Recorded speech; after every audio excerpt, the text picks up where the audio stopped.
New York Kanish factory fire leads to nationwide shortage. A fire at a factory billed as the world's biggest maker of Kanishas has created nationwide shock and awe for those who can seem to find a Jewish treat anywhere. Kvetching has been going on delis, diners, food carts, and groceries since the 6-week-long shortage began, but lovers of the square, fried, doughy pillows of pureed potatoes may not have to go without much longer. The factory promises an end to the Kanish crunch by Thanksgiving, which coincides with the start of Hanukkah. Our customers are calling us saying they are literally searching supermarkets and stores, and they're all asking when we'll be back. Stacy Ziskin-Kabay, one of the owners of the 92-year-old Cabela's Canisius, which sells about 15 million Canisius a year. A fire September 24th at the Cabela's plant in Copiac on Long Island damaged the machinery that makes the company's biggest seller, the original Coney Island square Kanish, which also comes filled with kasha or spinach. Cabela's, which also makes matzah balls, blins, and latkes, sells the Canisius both online and retail outlets around the country, with New York, Florida, and California leading the sales. For the last month, I haven't had any Canisius. My heart is broken, said Carol Anfuso, a native New Yorker who has been without a Kanish to Nosh since the BJ's wholesale store near her Atlanta home suddenly stopped stocking them.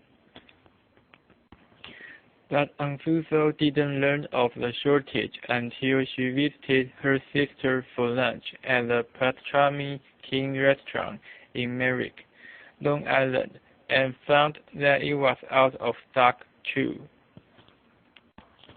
Pastrami King owner Joey Yamali said he normally sells about 2,000 Canisius a month. It brings you back to your childhood, and they're just so delicious, Yamali said. Gabella is square and fried. You bite into it, and the potato oozes out. It's very good. Catet Delicatessen, the 125-year-old landmark on Manhattan's Lower East Side, ordinarily sells about 6,000 Canisius a month. I usually get 4 to take home, grumbled Brooklyn native Florist Girl.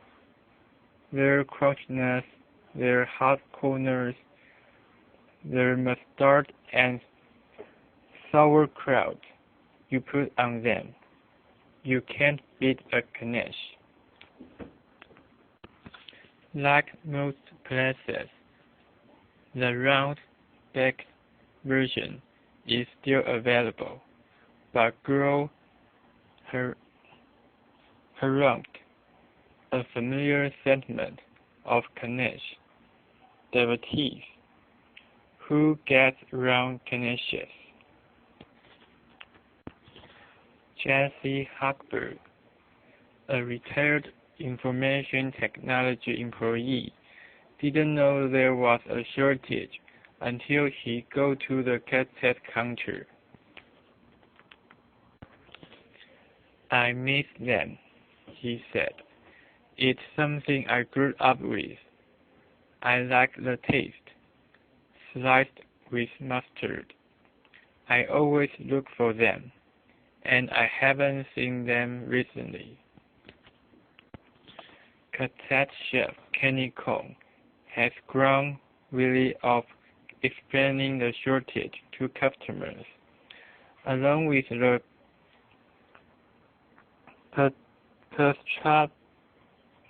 pastrami sandwiches, he serves up a typical New York attitude to the ongoing complaints.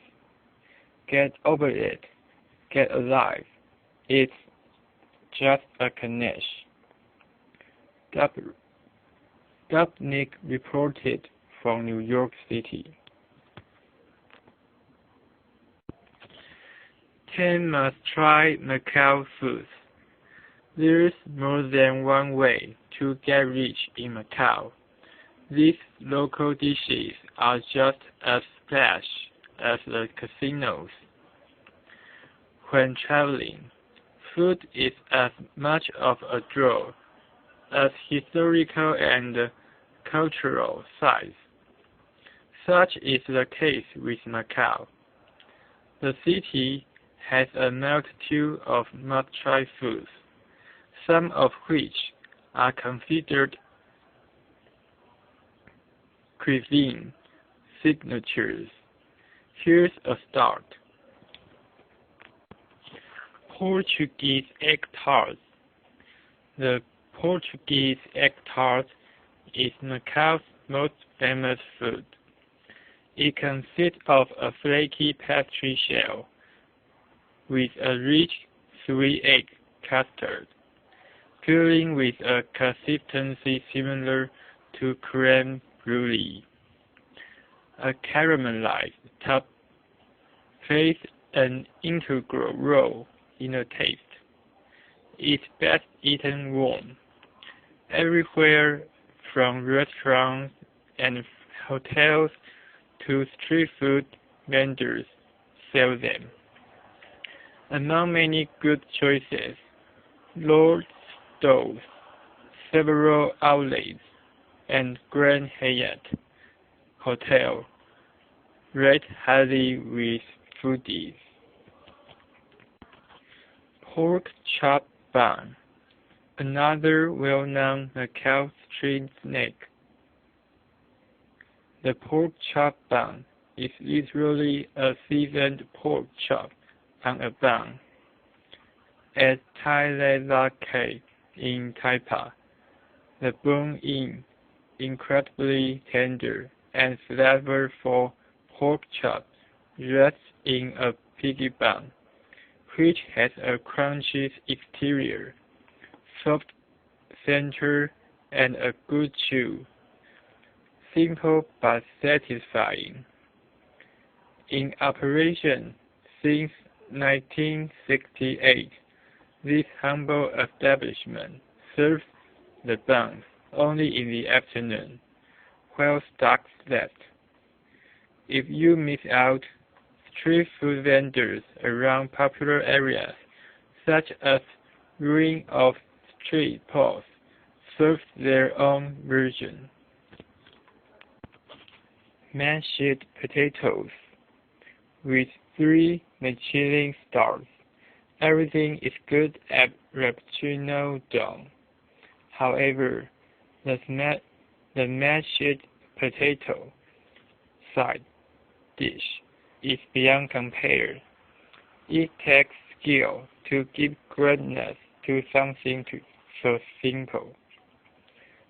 The dish is velvety and rich with a 2-to-1 ratio of potatoes to butter a lot, and made with red potatoes, cooked with skins on for extra flavor, and French butter that's added cold.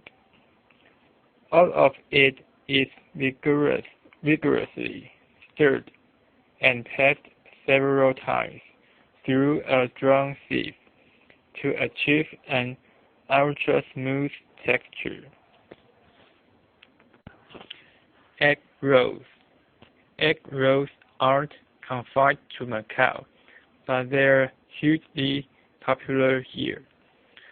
For a combination of a freshly made snack and local color, it's hard to beat a tiny street stall with no name run by an eccentric local who hands out free samples.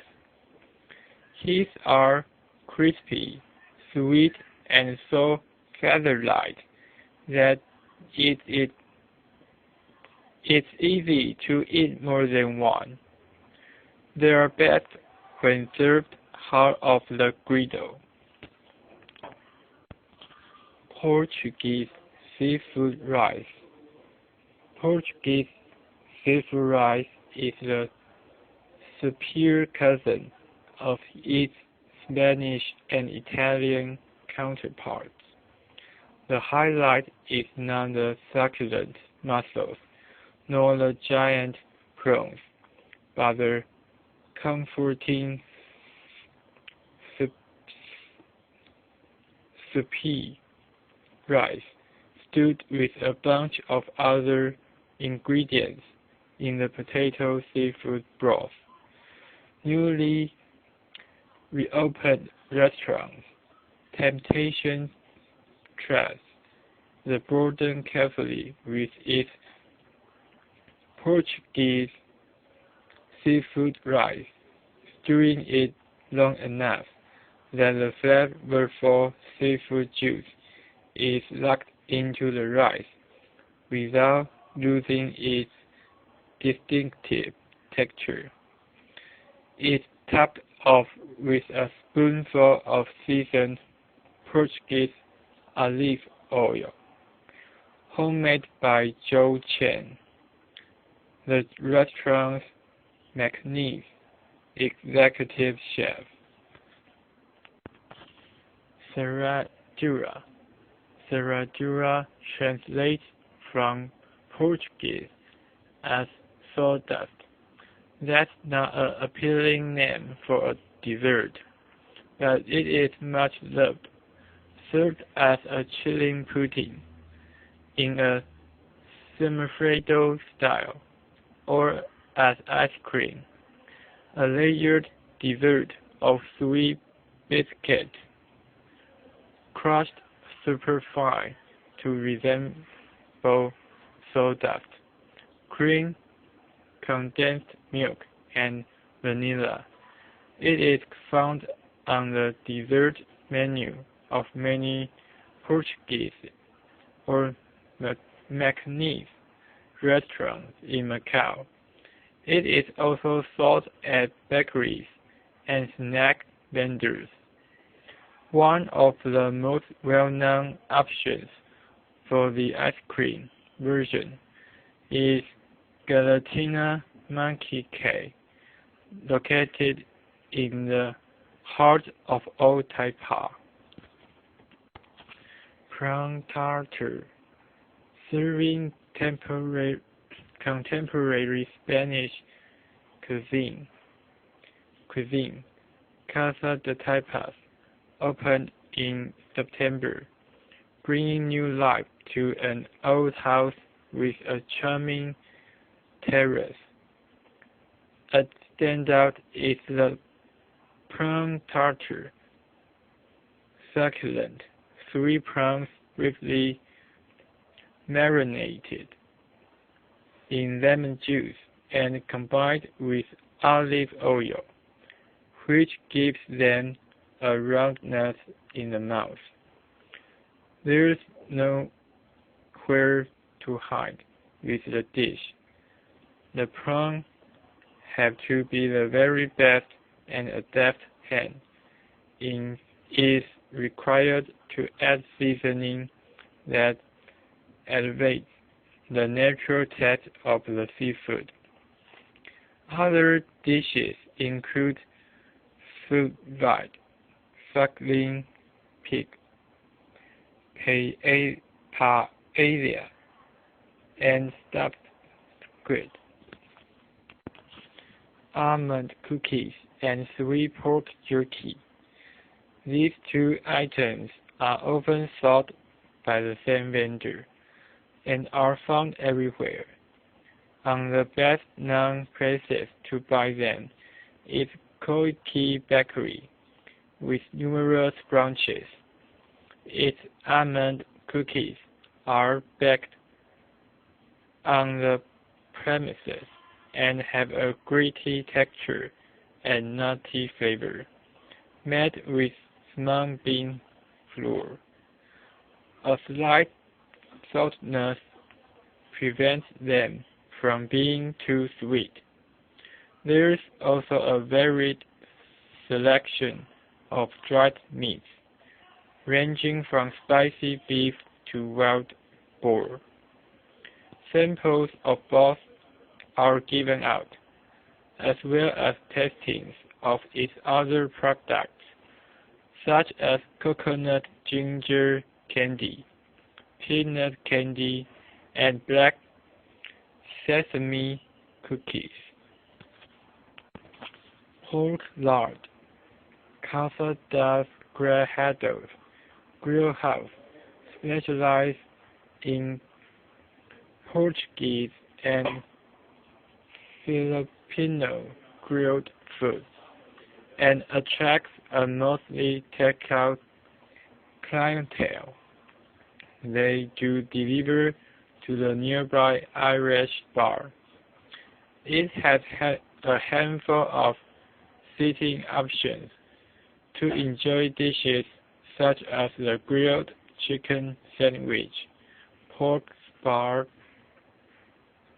spare ribs, and grilled Portuguese sausage. Chorico. The dish with the most guilty pleasure indulgence is described on the menu as pork lard. It has the taste and appearance of smoked, porky, thick-cut bacon, grilled and tender with crispy fat. It's served with warm bread and a house-made chili sauce.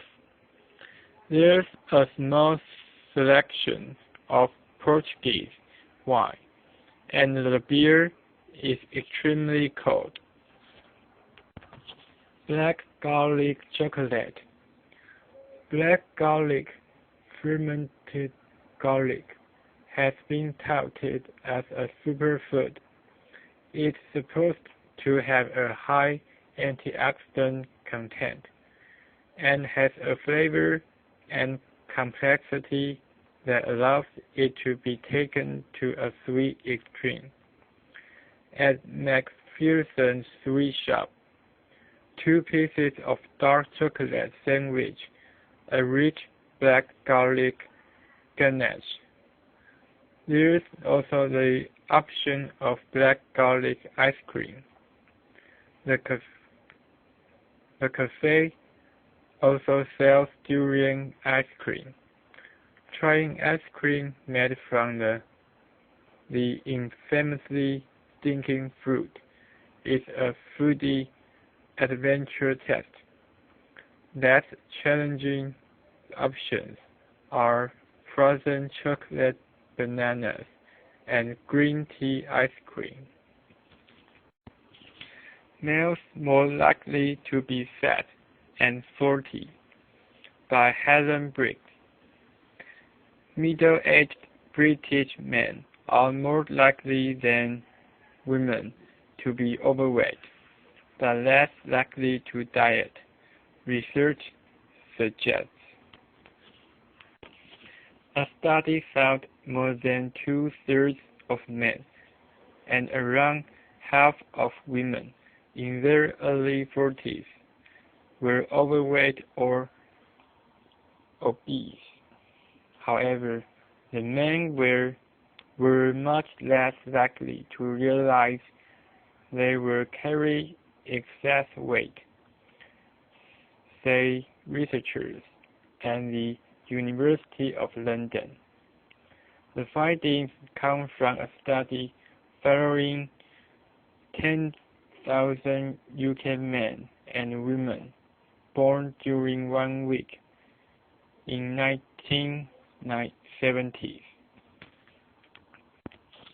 Those born in 1970 were considerably more likely to be overweight or obese in their early 40s than those born 12 years earlier, the researchers found.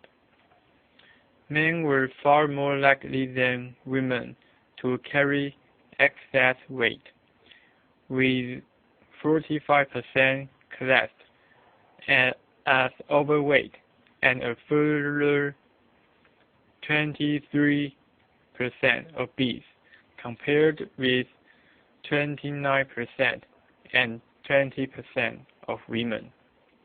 However, men were also much less likely than women to recognize they were overweight and attempt to slim down. Dr. Alice Sullivan of the Institute of Education at the University of London told BBC News, "It becomes so normalized for men to be overweight and they don't realize it. They're much less likely than women to realize their weight is unhealthy.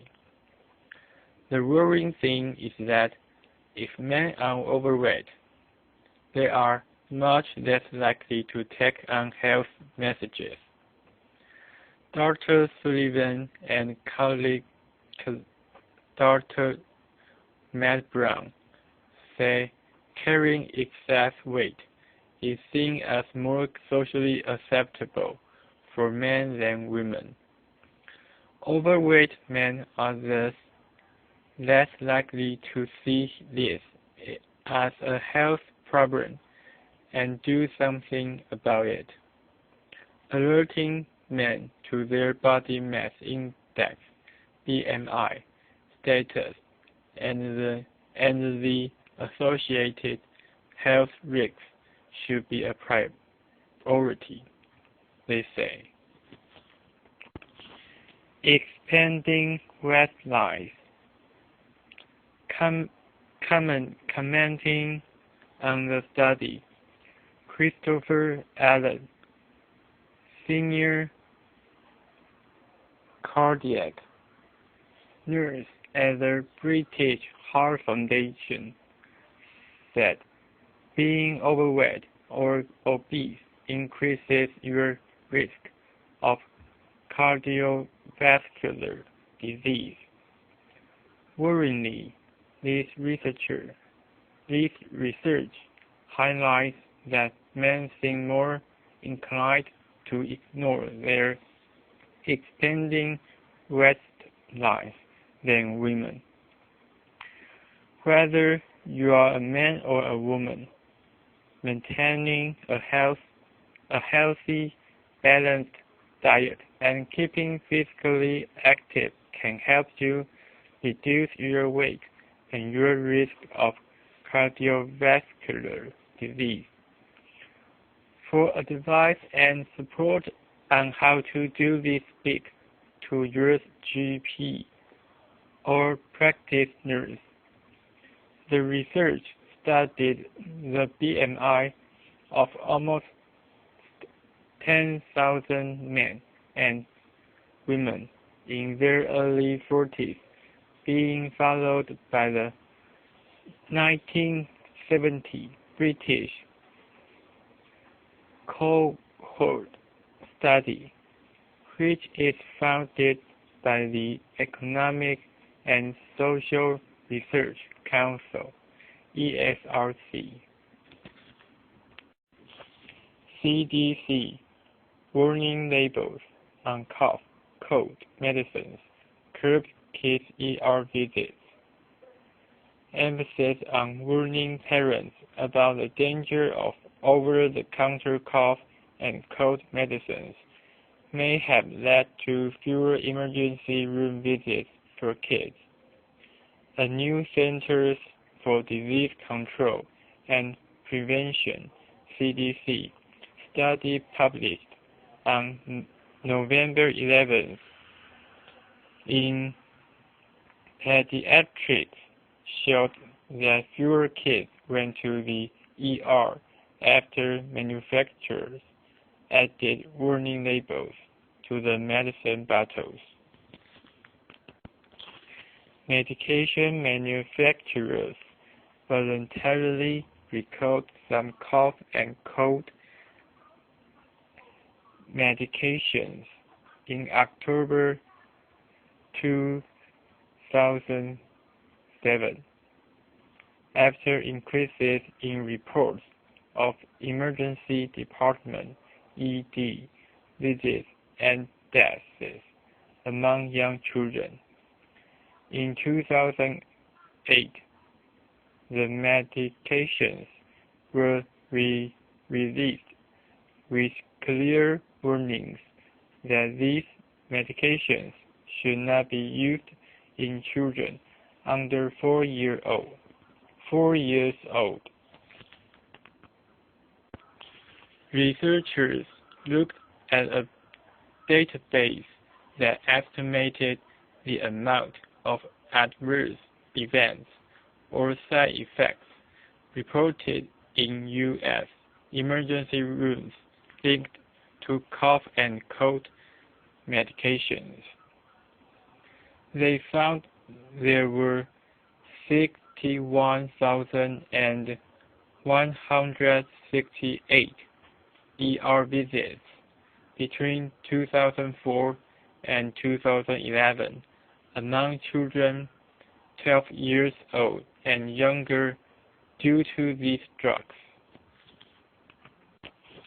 Before the recall, children 2 and under who came into an emergency department for a reaction due to cold or cough medication accounted for around 4% of all visits related to drugs.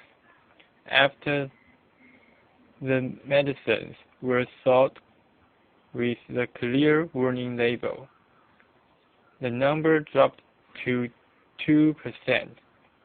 Declines were also seen in the 2 to 3 years olds, who made up 10% of all ED visits before 2007.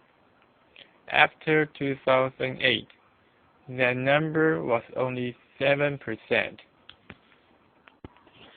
Lead study author Dr. Lee Hampton, a medical officer with the CDC in Atlanta, Georgia, told Reuters that the warning labels, as well as media attention and education campaigns about the dangers of cold and cough medicines, may have made parents more aware of the potential risks. Dr. Daniel Fertarelli, a former chairman of the Committee on Drugs at the American Academy of Pediatrics, who was not involved in the study, told the New York Times that the label is a very powerful tool for changing parents' behavior. However, there was no significant reduction in ED visits among children aged 4 to 11. In fact, among 4 and 5-year-olds, researchers observed a 0.9% increase between the period before and after the warning labels. Fraternally said the labels should be changed to warn kids aged 6 and under due to the reported misuse among 4 and 5-year-olds. The label doesn't reflect the current evidence that these medications are ineffective for treating cough and cold symptoms in kids under 6, Fraternally argued. Hampton also pointed out that 64% of the kids under 2 who were in the ED for cold and cough medicine-related events had taken it when their caregivers were not watching. The numbers stayed about the same before and after the warning labels changed. After the changes, 89% of the 2 to 3-year-old group had taken the medications when they weren't being watched. Progress has been made, but there is still a lot of work to do to reduce adverse events from cough and cold medications, Hampton said. Safe Kids Worldwide, a non-profit group dedicated to protecting children against accidental injuries, estimates that kids get into the wrong medication about 500,000 times each year. Dr. Bradley Berg, medical director of Round Rock Pediatrics at Scott and White Healthcare in Texas, who was not involved in the study, emphasized to Healthy Day that younger kids may not be at higher risk for accidentally taking the potentially dangerous medications. Over-the-counter medications may seem benign to the average person, but they can be dangerous, especially in small children. The highest number of unsupervised injections was in 2 to 3-year-olds. These are kids that are beginning to be mobile and may start climbing and getting into more. And these medications are sweet and good testing. This is the age group that parents really need to be monitoring, he said. Hampton said that cough and cold medication containers should be changed to limit the flow of the drugs, so children couldn't confuse them as easily. He also emphasized safer medication handling and storage. The 3 main things is first, don't give cough and cold medications to children less than 4 years old. Keep medications up and out of sight, and properly lock the caps on medication bottles, Hampton said.